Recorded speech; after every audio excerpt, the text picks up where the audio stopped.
بسم الله الرحمن الرحيم يا أيها الذين آمنوا إن جاءكم فاسق بنبأ فتبينوا. O believers, if a troublemaker or someone who's not reliable comes to you with a claim, then check it first, confirm it first. أن تصيبوا قوما بجهالة, otherwise you will harm others unknowingly be unfair towards other people. فتصبحوا على ما فعلتم نادمين, and thus becoming regretful over what you've done. The principle of innocence until proven guilty is a golden rule in Islam. The principle of innocence until proven guilty. It's a golden rule of justice. And this world has a lot of evil in it, a lot of corruption, a lot of injustice, a lot of unfairness, people transgressing against one another, transgressing towards people's wealth, towards people's lives, towards people's honor. That's the nature of this life. That's the way Allah Ta'ala created it. We're never going to change it. Even if we think and we wished that things could be different, we have to come to terms with the reality of this dunya. So perfect justice is not attainable in this life. We are limited and weak human beings living in an imperfect world. So how can perfect justice ever be attainable? Perfect justice is only in the akhirah. Perfect justice is in the akhirah, in the next life. However, Allah Ta'ala has guided us towards some beautiful principles of justice that we can govern ourselves and our communities through. And one of them is highlighted by the Prophet ﷺ in his statement, Al-bayyinatu ala al-mudda'i. The burden of proof is upon the claimant.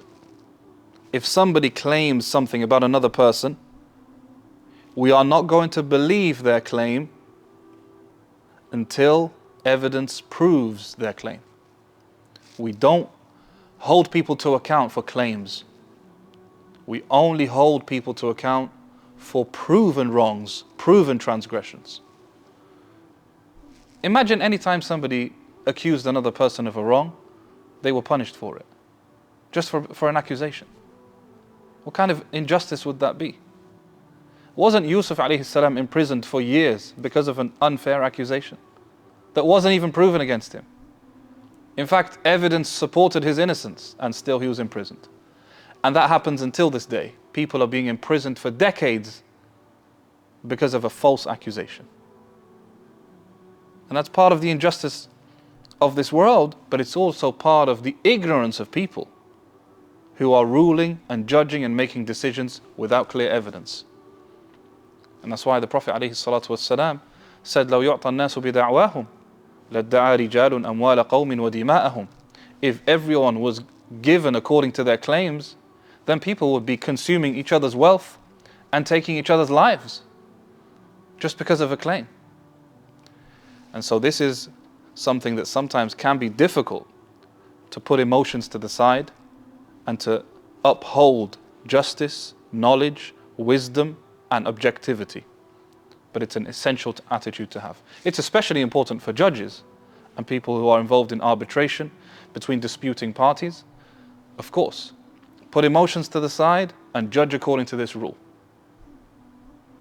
And sometimes that means that people who are wronged will not get justice. Yes, that's true. And that's part of the injustice of this world. But that reality cannot lead us to falsely accusing those who are accused without sufficient evidence. وصلى الله على نبينا محمد وعلى آله وصحبه أجمعين.